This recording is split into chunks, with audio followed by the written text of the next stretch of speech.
ئێمە هەمومان پێغەمبەری خوامان صلی الله عليه وآله وسلم خۆشە. زانایان ئەفەرمون کاتێک بۆ لە نوێژات وڵێ السلام عليك أيها النبي كأنما تۆ سڵاو لەخوا کردو التحيات لله باشە.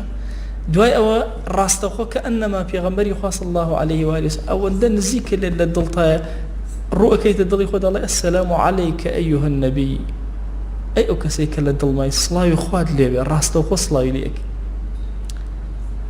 پێغەمبەری خوا صلی الله عليه وآله وسلم ئێستا هەر یەکێک بە ئێمە بڵێن ئەوە هاتووە دوعای خێرتان بۆ کە ئادێ چیتان هەیە پێ بڵێن چونکە یەقینمان هەیە دوعای گیرایە هەمومان هاوەرمان لێ هەڵەسی ئەچینە خزمەتی هەر یەکە و داوایەکمان هەیە لێ ئەکەین. ئەی ئەگەر پێغەمبەری خوا صلی الله عليه وآله وسلم دوعای شەڕ لە کەسێ بکە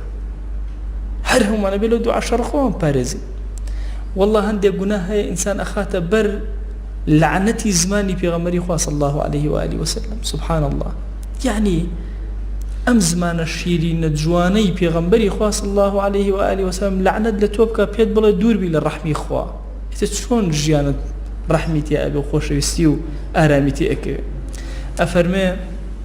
الذنوب تدخل العبد تحت لعنة رسول الله صلى الله عليه وآله وسلم.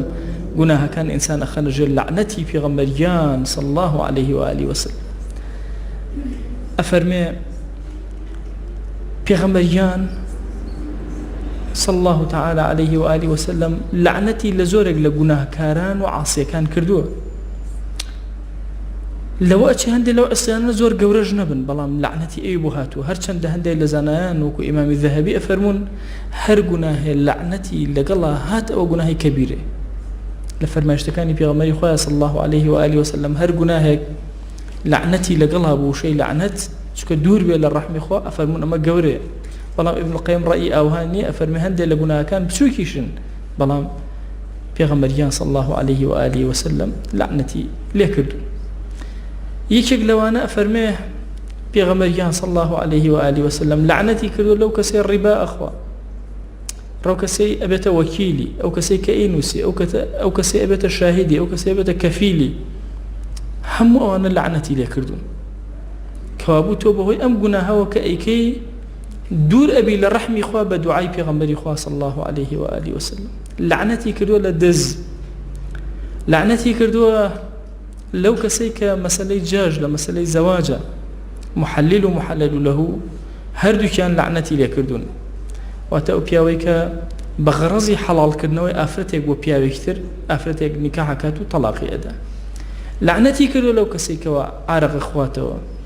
ئەو کەسەی کە ئەی گێڕێ ئەو کەسەی کە ئەی فرۆشێ ئەو کەسەی کەوە مشتری بۆ ئەبا ئەو کەسەی کەوە ثەمەنەکەی پارەکەی ئەخوا ئەو کەسەی کە هەڵی ئەگرێ ئەو شتەشی کە تایە هەڵ ئەگیرێ. بۆیە لە وڵاتی خۆمان ئەگەر دیقەتان دابێ ینی زۆر کات من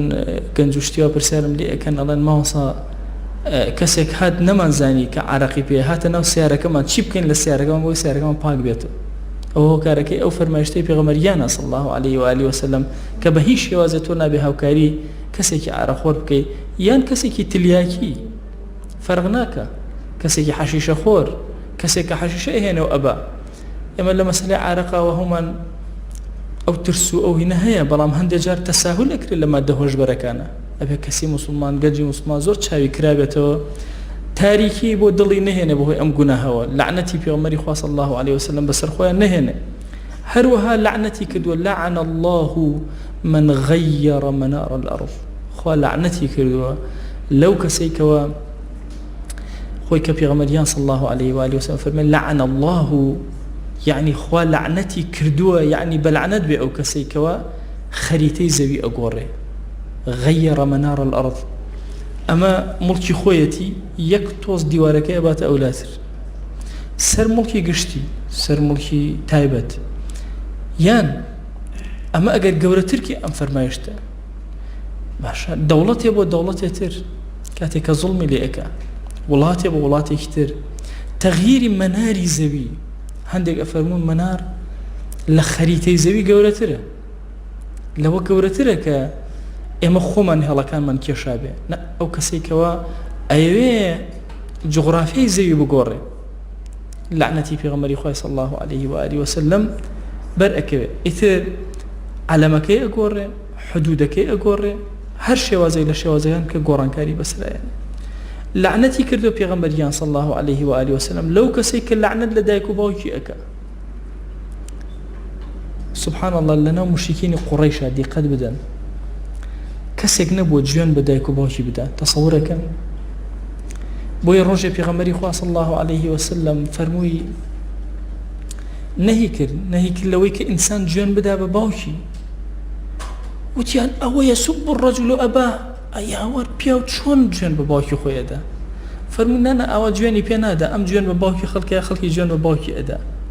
سەری ئەم واقعی ئەمڕۆکەن ڕێک ڕاستەوخۆ سەرەکەی مناڵە گوێن بە باوکی ئەدا لەناو مشرکینی قوڕەیش شاشتیوان نەبوو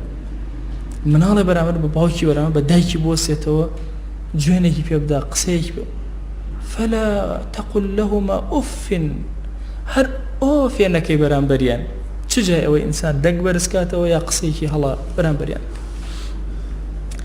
لعنەتی کردووە پێغەمبەریان صلی الله عليه و آله وسلم هەر شتێ ڕۆحی تیا بێت تۆ بیکەیتە نیشانەشکێنە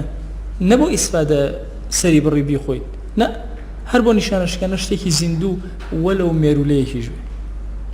لعنەتی کردووە پێغەمبەریان صلی الله عليه و آله وسلم لە فەرمایشتێکە سبحان الله ئەفەرمێ ئیبن عومەر جارێکیان تەشریفی مبارەکی ئەفەرمێ بە کۆڵانێکە ڕۆژ سێری کرد کۆمەڵی خەڵک تەیڕێکیان دانا و هەمویان بە بەرد بەدەست بەردی تێگرم زانی کێ بەریەکە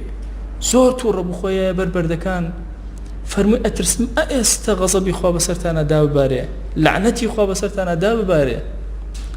گوێم لێ بۆ پێغەمبەریان صلی الله عليه و آله وسلم لعنەتی کردووە لەو کەسێکەوە شتێکی حەی و زیندوودا ئەنێ و ئەیکاتە نیشانەشکێنە هەر کەسێک لە پیاوان خۆی بە ئافرەتان بچوێنێ و لە ئافرەتان خۆی بە پیاوان بچوێنێ لعنەتی لێکراوە هەر کەسێ بۆ غەیری خوا سەر بڕێ لعنەتی پێغەمبەری خوای صلی الله عليه و آله وسلم لێکراوە هەر کەسێ ئەعمالی قەومی لووتکە نێربازی یان سیحاق طبعا سیحاق مێ لەگەڵ مێیە لیواتە نێر لەگەڵ نێرە هەردووکیان لعنەتی پێغەمبەریان صلی الله عليه و آله وسلم بەریەک شو بابەتێکە لەو بابەتە زیندوانەی ئەمڕۆ باسیەوە ئەکرێ کە شەوازەکان مافیان هەبێ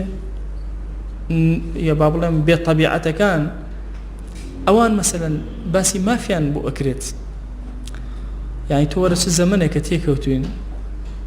سبحان الله خوا جل جلاله طبعی ئینسانی بە شێوازی خەلق کردو ئێمە بێن ئەم طبعی ئینسان بگۆڕین بە بارێکی ترە